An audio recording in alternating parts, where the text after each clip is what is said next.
Welcome to our YouTube channel Ganitvani. तो student, आज हम क्लास 9th का चैप्टर 4 स्टार्ट करने जा रहे हैं, दो चरों वाले रैखिक समीकरण। पहले मैं आपको इसकी इंट्रोडक्शन बता देती हूँ, फिर इसी में ही हम एक्सरसाइज 4.1 कर लेंगे। तो इंट्रोडक्शन स्टूडेंट इसकी ईजी सी है। जैसे हमने अब तक एक चर वाले रैखिक समीकरण करे हैं, वो कैसे होते हैं स्टूडेंट? जैसे मैंने लिख दिया x + 2 = 0। ये स्टूडेंट पहली बात तो आपको ये समझनी होगी कि ये एक समीकरण है, क्योंकि इसमें दायां पक्ष भी है और बायां पक्ष भी है। बहुपद और समीकरण में ये फर्क होता है। समीकरण में आपको दोनों पक्ष मिलेंगे, दायां पक्ष भी और बायां पक्ष भी। बहुपद में एक ही पक्ष होता है, तो ये दायां पक्ष है, ये बायां पक्ष है। तो ये थे एक चर वाले रैखिक समीकरण, क्योंकि इसमें एक चर है, वो कौन सा है? x है। तो स्टूडेंट, जो इस तरह के समीकरण होते हैं, इनका केवल एक हल होता है।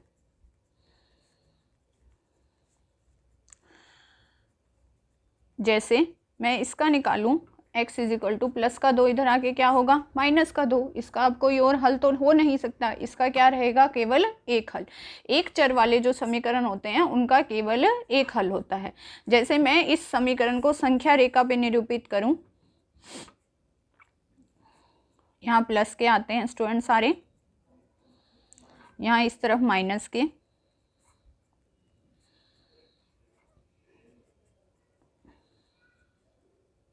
ऐसे ऐसे चलते जाएंगे, इस तरफ भी बढ़ते जाएंगे, इस तरफ भी। x = -2, तो -2 यहाँ है ना, तो ये हल मैं यहाँ निरूपित कर लूँगी। तो x बराबर ये क्या हो जाएगा? -2। तो ये इसका हल हो गया।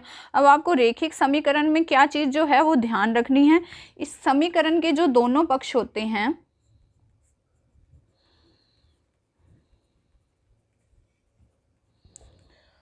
दोनों पक्षों में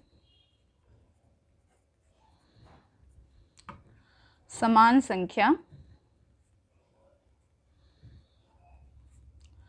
जोड़ी या घटाई जाती है तो समीकरण पर कोई प्रभाव नहीं पड़ता।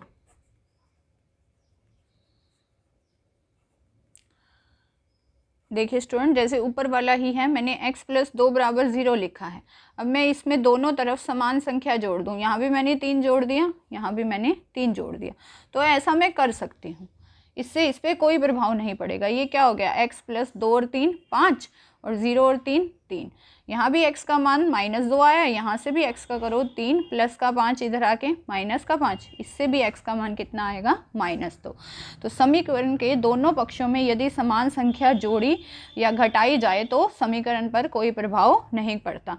ये जो इम्पोर्टेंट बातें होती हैं आपकी ध्यान रखनी है, जो आपको, कि समीकरण के दोनों पक्षों में एक जैसी संख्या जोड़ दी जाए या घटा दी जाए तो उससे समीकरण का जो उत्तर होता है उस पर कोई प्रभाव नहीं पड़ता। यहाँ भी x का मान -2 है और यहाँ भी x का मान क्या है? -2। दूसरी बात जो आपको ध्यान रखनी है वो है, समीकरण के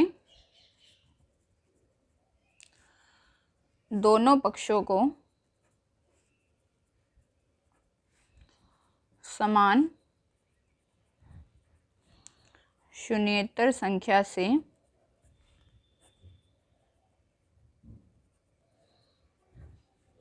गुना या भाग दिया जाए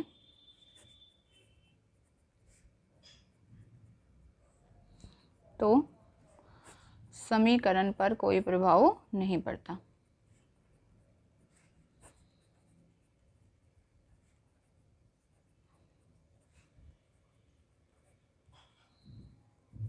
जैसे मैंने ये लिख दिया x + 3 = 6 के। अब मैं स्टूडेंट यहाँ से अगर x की वैल्यू निकालूं तो ये आएगी 6 - 3, तो x का मान कितना आएगा? 2, है ना। अब मैंने क्या करती हूँ, इस समीकरण को, ये जो समीकरण 1 है, मान लीजिए समीकरण 1 को दोनों तरफ 4 से गुना कर देती हूँ।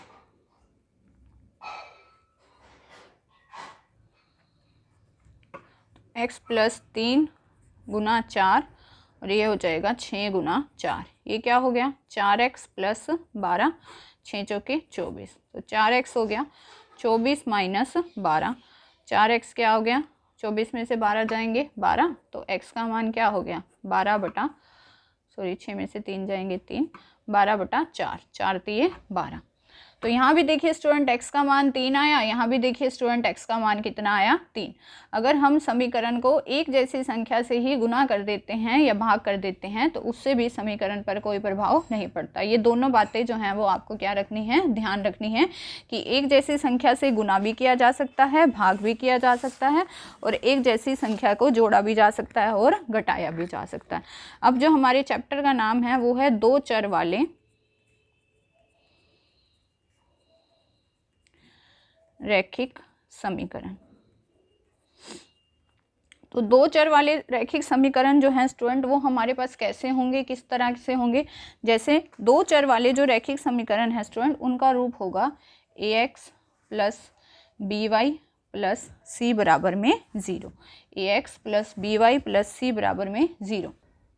देखिए इसमें दो चर हैं x और y, ये दो चर हैं। आपको चर राशि मैंने आपको बताई थी, चर राशि वो होती है जिसका मान जो होता है वो बदलता रहता है पड़ा। तो x का मान भी बदल सकता है, y का मान भी बदल सकता है। जहाँ a, b और c वास्तविक संख्याएं हैं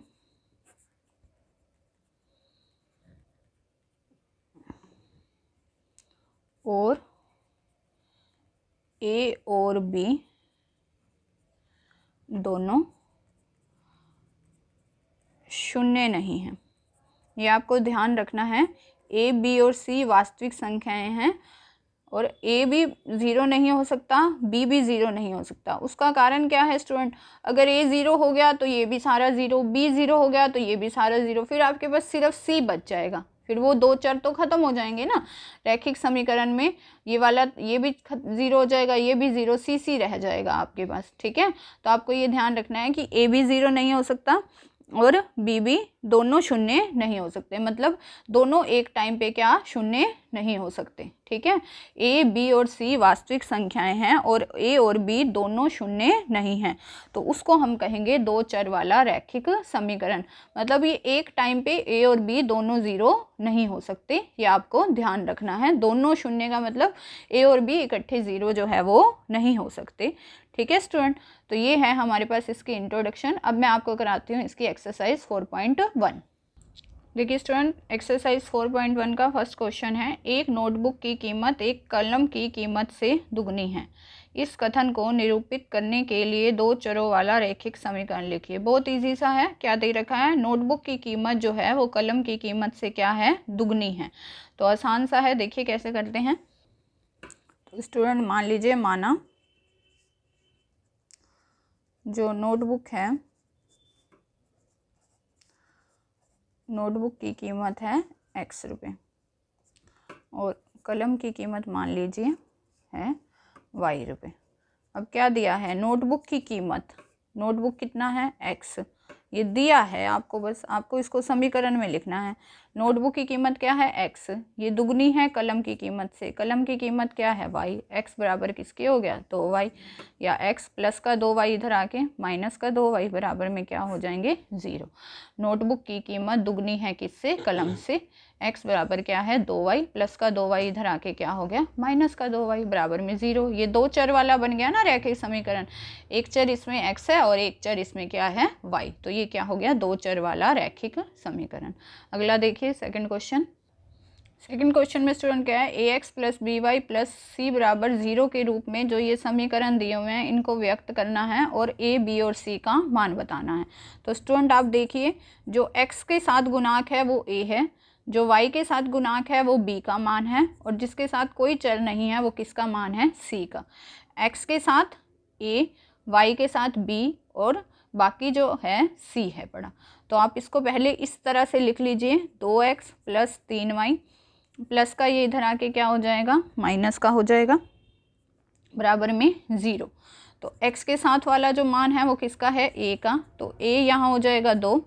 y के साथ जो है स्टूडेंट वो किसका मान है b का, तो b हमें किस किस का ए, बी और सी का मान बताना है ना, तो y के साथ जो है वो b का मान है, तो b यहाँ 3 हो गया और c का मान कितना है -9.35 का बार।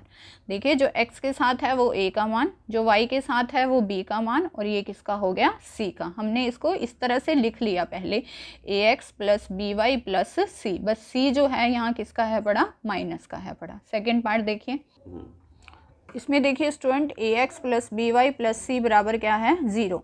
तो स्टूडेंट ये तो हमारा इसी फॉर्म में है ही कि हमारे पास जो राइट हैंड साइड है वो क्या है 0। तो x के साथ a है, तो x के साथ यहाँ गुणांक कितना है, x का 1 है, मतलब x के साथ a है, तो ये a जो है हमारे पास इसका मान कितना हो गया 1 हो गया।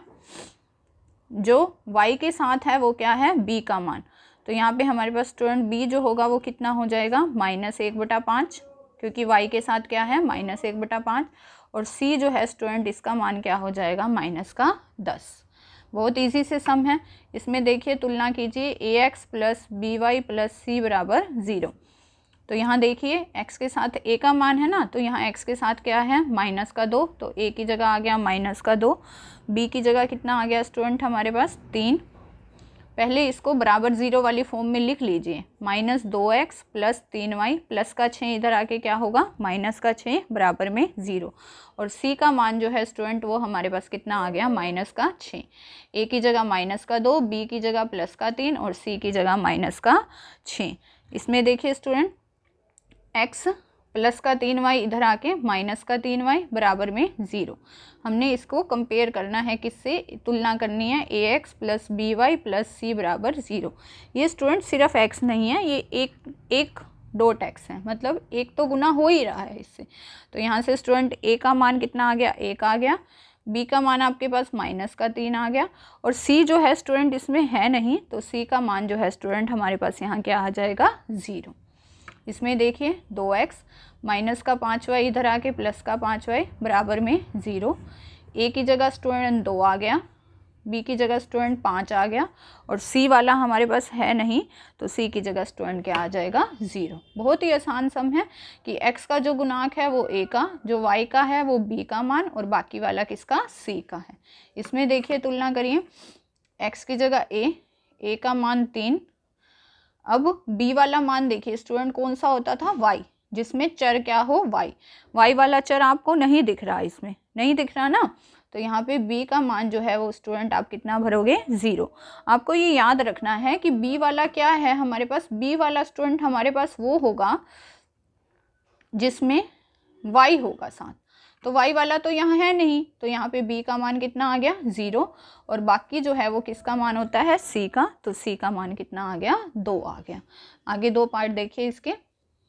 देखिए स्टूडेंट इसकी तुलना करें हम ax plus by plus c बराबर 0 से, तो स्टूडेंट यहाँ x के साथ a होता, a वाला अब स्टूडेंट है नहीं, x वाला नहीं है ना इसमें, x चर वाला, तो a का मान कितना हो जाएगा 0 हो जाएगा स्टूडेंट हमारे पास। b का मान स्टूडेंट कितना हो जाएगा, जो y के साथ है वो b का मान है, y के साथ यहाँ क्या है 1 है, तो b का मान 1 हो जाएगा स्टूडेंट, और c का मान जो है वो हमारे पास क्या होगा -2। इसमें देखिए 2x प्लस का 5 जो है स्टूडेंट वो इधर आके क्या बन जाएगा -5। इस साइड ले आई मैं, इसको बराबर 0 लिख लीजिए, या मैं इसको ऐसे लिख सकती हूँ 2x - 5 बराबर है किसके 0 के।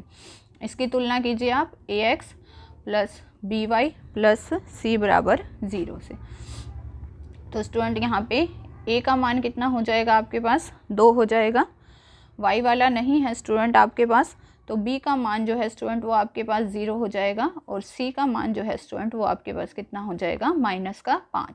आप इसको ऐसे भी लिख सकते हैं, या इसको 5 - 2x भी बना सकते हैं, दोनों एक ही बात है। ये इस तरह से भी सोल्व हो सकता है कि आप इसको इस तरह से कर लीजिए, प्लस का 2x इधर आके माइनस का 2x बराबर में 0। अब तुलना करें ax plus by plus c बराबर 0 से, तो a की जगह हो जाएगा -2, b वाला तो 0 ही रहेगा, और सी की जगह जो है स्टूडेंट वो आपके क्या हो जाएगा प्लस का 5। दोनों ही ठीक मेथड हैं। तो स्टूडेंट यहाँ पर हमारी एक्सरसाइज 4.1 जो है वो ख़त्म होती है। आपको इसमें कोई प्रॉब्लम है एक्सरसाइज में तो कमेंट सेक्शन में जाके ज़रूर बताइएगा, और हमारे चैनल गणित वाणी को सब्सक्राइब, लाइक और शेयर करना बिल्कुल मत भूलिए, और ज़्यादा से ज़्यादा स्टूडेंट तक पहुँचाने की कोशिश करिए। Thank you students.